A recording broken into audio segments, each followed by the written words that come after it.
Summary of The Power of Habit by Charles Duhigg. Written by Leah Schullery and Quickread. Narrated by Blake Farha. Introduction. How many times do you find yourself deciding to start working out more, begin eating healthier, or finally quitting cigarettes? You become successful for a few days, weeks, maybe even months, but suddenly, the craving for your former habit becomes so great that you succumb and you fall back into your old habits. It happens all the time, right? We find ourselves wanting to make a change, but we find it too hard to keep those changes long term. If you find yourself nodding your head or agreeing with that statement, then you already know the power that habit has on your life. Throughout The Power of Habit, you'll find out just how you can break those bad habits and form new, positive ones. Through learning how the human brain influences our everyday decisions, you'll learn exactly how our habits control our actions as well as how they influence our society. But you'll soon be equipped with the knowledge to overcome the power of habit and adopt new ones that can lead to a positive, life-changing lifestyle. Chapter 1. The Habit Loop. Think about your morning routine. How do you begin your day? Perhaps you drag yourself out of bed at some ungodly hour, trudge yourself to the kitchen, grab the coffee pot, and start filling it with water. Do you ever stop to ask yourself, what do I do next? No, of course not. That's because your brain has formed a habit that allows you to act like a robot to get things done. So you immediately pour the water into the coffee maker, place the pot, pour the coffee grounds into the filter, and hit the on button. Of course, more sophisticated coffee makers run on a timer nowadays, but regardless of your routine, perhaps it's making your morning smoothie or grabbing your protein shake to head to the gym, you never have to stop and think about your next step. While that coffee is what makes a lot of us get out of bed in the morning, how does our brain allow us to make that coffee without even thinking?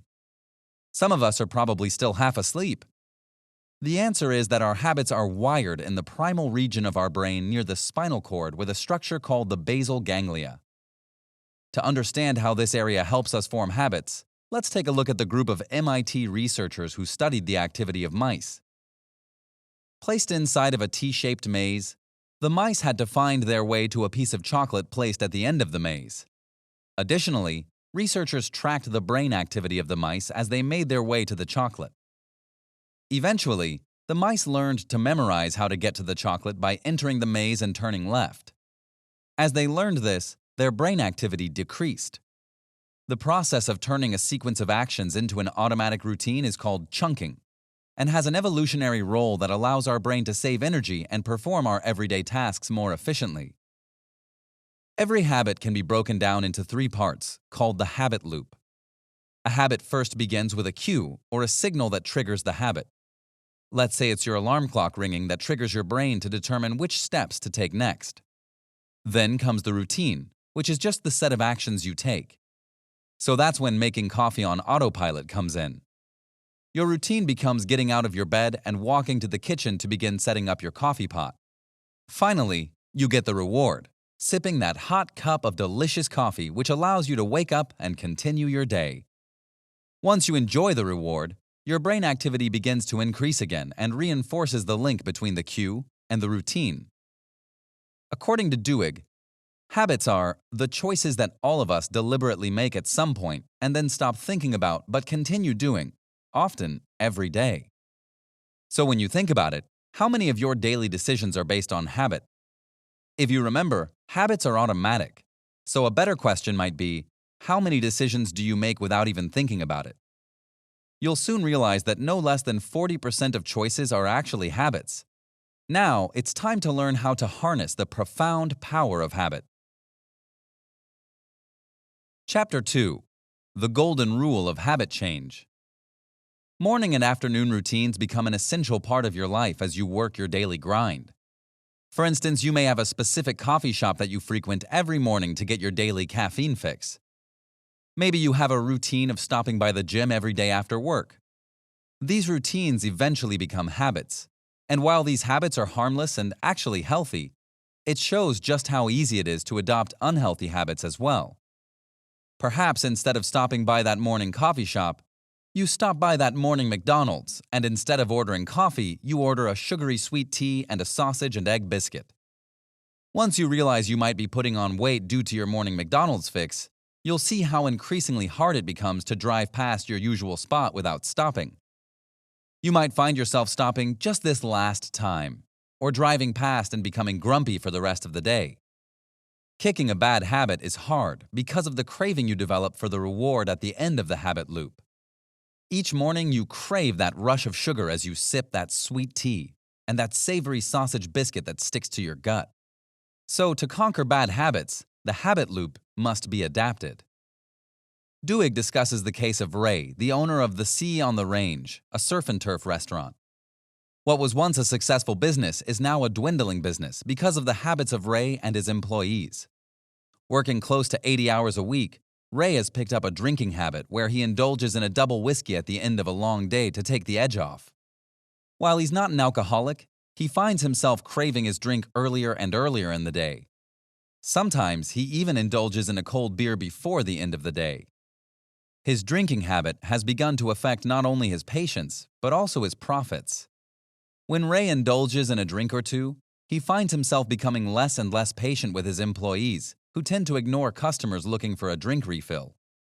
His short fuse has caused Ray to scream at employees in front of customers and has contributed to his inability to keep good workers.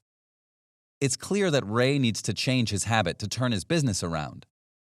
An essential part of changing your habit is identifying each element of the habit loop. For instance, Ray was able to specify the cue, which was the end of a stressful day. The craving became the burn of the whiskey, the routine was sipping his double whiskey, and the reward was the relaxation he felt after indulging in his drink. This leads to what Duhigg considers the golden rule of habit change. Don't change the cue or reward. Change the routine. The craving then must also change. Just a small change in the habit loop can have a life-changing impact. So, how can Ray change his routine to stop his drinking habit? Well, Ray is one of the lucky ones to own a $25,000 pool in his backyard. So instead of craving the burn of the whiskey, Ray can begin to crave the smell of chlorine and the feeling of the water washing away the sweat of a long day. Replace his sips of whiskey with laps in the pool, and Ray can replace his drinking habit with swimming after a long day of work. This is why programs like Alcoholics Anonymous are so successful. Rather than relieving stress at the bar, participants relieve their stress by attending meetings and venting or commiserating with other members of the program. However, simply replacing a routine might not be enough. Duhigg advises people like Ray to focus on nurturing his new craving. If we dwell on the cravings that drive our routines, it'll be easier to maintain our habits. Chapter 3. Adopting Keystone Habits. Change can be scary and can be met with skepticism by those who fear to change the most. If you work at a major company, you know how scary it can be to implement new policies and change the direction of the company. Typically, these new CEOs are initially met with skepticism as people question the direction the CEO is going, and Paul O'Neill experienced just that when he took over Alcoa in 1987, an aluminum company that had seen better days. You can imagine the response O'Neill received when delivering the news that he would no longer be focusing on profit and revenue. Instead, he would make workplace safety his #1 priority. Investors began to question O'Neill's credibility. One even went so far as to immediately call up a client and say, "The board put a crazy hippie in charge and he's going to kill the company." Stakeholders and shareholders were not on board and did not like his approach. But O'Neill knew the importance of changing the habits of the company, and he set out to do just that. He also recognized that some habits are more important than others, and these habits are what Duhigg considers keystone habits. Keystone habits suggest that we don't necessarily have to change every single thing. Instead, we can focus on 1 or 2 priorities that lead to success. These few priorities begin to act as small wins, which then spill over to other areas and create more small wins. Prioritizing just 1 or 2 keystone habits can begin a domino effect of positive change within a company. O'Neill chose to prioritize worker safety, which forced managers and employees to think about how to make the manufacturing process safer and determine how to communicate these safety suggestions. The result would be a productive, profitable organization. By suggesting employees focus on 1 keystone habit, O'Neill recognized how disrupting habits around one thing would spread positive change throughout the rest of the company. So how did O'Neill's changes affect the company? Well, would we be mentioning it if it weren't a success? Of course not. Despite their initial doubts, O'Neill's approach became a huge success. After his retirement in 2000, Alcoa's annual net income had become 5 times greater since O'Neill took over. But changing keystone habits can be implemented by individuals as well, not just giant corporations. For instance, Michael Phelps, the Olympic gold medalist swimmer, adopted visualization and calming techniques as his keystone habits. He believes his ability to visualize his success and calm his nerves is what made him stand out above the rest. Additionally, research suggests that developing keystone habits when trying to lose weight can become critical for adopting healthy habits. Focusing on just one habit, like keeping a food journal, can become a small win that acts as a domino effect for other small wins to take root. These small wins can lead to big, positive lifestyle changes. Chapter 4. The significance of willpower. Replacing bad habits with good ones all sounds good in theory. Sure, replace your whiskey with a swim. Replace your cigarette with a piece of gum. Replace your weekend television binge with an outdoor hike. It all sounds easy, but if you found yourself trying to quit smoking or lose weight, then you know how hard it is to adopt these new habits. That's because our willpower is essential in building important habits. Duhigg states that no other keystone habit is more important than willpower. In the 1960s, Stanford conducted a famous study that brought a large number of 4-year-olds into a room one by one. In the room was a table, and on that table was a yummy marshmallow that many 4-year-olds find hard to resist. The researchers gave each child a choice.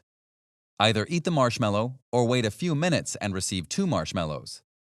The researcher then left the room for 15 minutes. It turns out that only about 30% of the children managed to withstand the craving of eating that tiny, delicious marshmallow. The most significant part of the study came years later when researchers tracked down each participant, who were now adults, and found that those who exhibited willpower and waited the full 15 minutes ended up having the best grades in school, were more popular on average, and were less likely to develop bad habits like drug addiction. Additionally, more studies have found similar findings. For instance, a 2005 study of 8th graders revealed that those who exhibited high levels of willpower had better grades and were more likely to get into highly selective schools. But willpower isn't something that we're born with. Rather, willpower is an ability. With time and practice, we can train and harden our will. Researchers from Case Western Reserve University conducted a study that asked participants to refrain from eating a cookie, while others were not. However, those that refrained found themselves later struggling to focus on completing a puzzle, showing that their willpower was exhausted. But like anything, practice makes perfect, and you can strengthen your willpower over time. For instance, the major company of Starbucks found that many of their employees had the willpower to put a smile on their face and be kind to their customers. However, once a stressful situation occurred, such as a customer yelling and complaining, most of their willpower became drained, and they would soon lose their ability to smile and stay kind. After some research, Starbucks executives determined that employees were more likely to keep their cool if they were mentally prepared to handle unruly customers and stressful situations.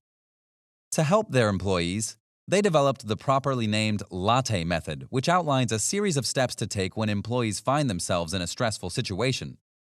Listen to the customer, acknowledge the complaint, take action, thank the customer, and explain why the situation occurred. By practicing this method, Starbucks baristas learned exactly how to approach stressful situations and became more likely to keep their willpower and cool during these situations. The latte method can be adopted into your everyday life as well. Maybe not exactly, but it can certainly be used as a guide to creating your own method.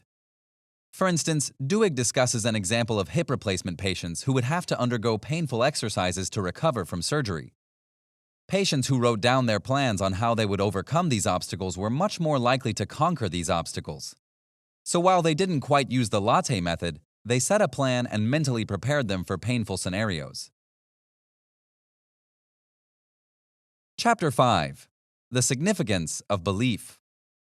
Why is it that individually it becomes harder to form a new habit? Going to the gym after work might be much harder to do by yourself, but it becomes much easier when you incorporate a gym buddy. If you've ever worked in an environment where new policies are implemented, you will realize how much easier those policies are implemented when everyone is on board. If there's opposition or someone holding you back, then trying to adopt a new habit becomes much harder. Well, that's because Duhigg introduces another ingredient that is necessary for forming new habits. That ingredient is belief. We discussed the group Alcoholics Anonymous in a previous chapter, and while replacing their habit of going to the bar to go to a group setting was successful, many needed more than just habit replacement to see real change. Additionally, Alcoholics Anonymous incorporates the belief of a higher power to help participants believe in something bigger than themselves that is rooting for their success. Not only is belief important, but Alcoholics Anonymous has the advantage of a group setting, which Duhigg suggests is one of the main reasons participants see success. You see, people are more likely to believe in groups. For instance, let's go back to 1955 when a woman named Rosa Parks sparked a civil rights movement when she refused to give up her seat on a bus to a white man in Montgomery, Alabama. Many might be surprised to learn that Rosa Parks was not the first person to refuse to give up her seat. But why was she the one to spark such outrage and a year-long boycott? Well, one of the main reasons was that Rosa Parks was well known throughout her community and had an array of friends that she relied on. From being the secretary of the local NAACP chapter to involving herself in a youth organization at a neighborhood Lutheran church, she seemed to do it all and still found time to help local girls with their gorgeous debutante gowns. She became so active in her community that her husband commented that she ate dinner at potlucks more than she ate dinner at home. But how does this relate to the idea of belief? Well, once Rosa Parks refused to give up her seat on the bus that day, her strong social ties influenced the people through peer pressure. It's not enough to just believe in a cause. There needs to be people who actively support that cause. When her network of friends and acquaintances began to participate, it became harder to opt out. However, once their participation began to fall off after some time, the final piece of the puzzle was set in motion. And that was Martin Luther King Jr.'s advocacy for nonviolent protests and asking participants to forgive their oppressors. The call to action formed new habits as people began to organize church meetings and peaceful protests. But most importantly, a group of people believed that change could happen. Willpower isn't enough to spark a change. Belief that change can happen is equally important. Chapter 6. Habits become your responsibility. Once we recognize the need to change our habits, it becomes our responsibility to take the necessary steps to do so. To prove this point, Duhigg introduced two cases in which people were taken to court over mistakes they made that escalated due to their habits. The first one being Brian Thomas, who in 2008 strangled his wife to death after experiencing what scientists refer to as sleep terrors. Clearly distraught after realizing what he had done, Thomas immediately reported himself to the police where he awaited trial. During his trial, researchers proved that those who experience sleep terrors might get up during the night and act upon their impulses. However, during a sleep terror, all brain activity is shut down, which leaves only the primitive neurological regions active. During Thomas's sleep terror, he was in a state where he believed he was acting out against a criminal in the house. He believed he was strangling a burglar who was trying to attack his wife. His defense introduced in court was that when Thomas believed someone was harming his wife, it triggered an automatic response to protect her. In other words, Thomas was acting upon a habit.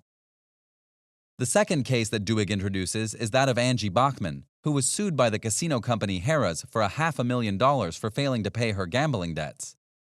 Bachman had already lost her house and $1 million inheritance due to her gambling problem. Knowing that Bachman had a gambling problem and had already declared bankruptcy, Harrah's continued to send her offers for free trips to the casino, which Bachman couldn't resist. These free stays at the hotel only exacerbated her gambling addiction, which made her feel good inside. So Bachman was simply acting upon a habit, which she used to argue her defense in court. So how did each trial end?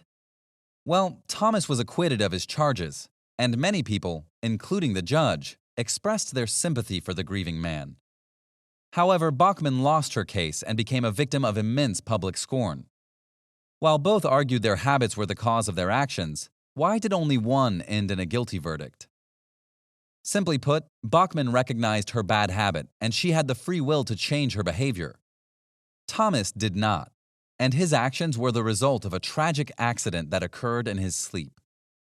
Bachman recognized that she had a gambling problem. She had already declared bankruptcy and blew through $1 million inheritance. She could have simply opted out of Harrah's program that sends their customers upcoming deals.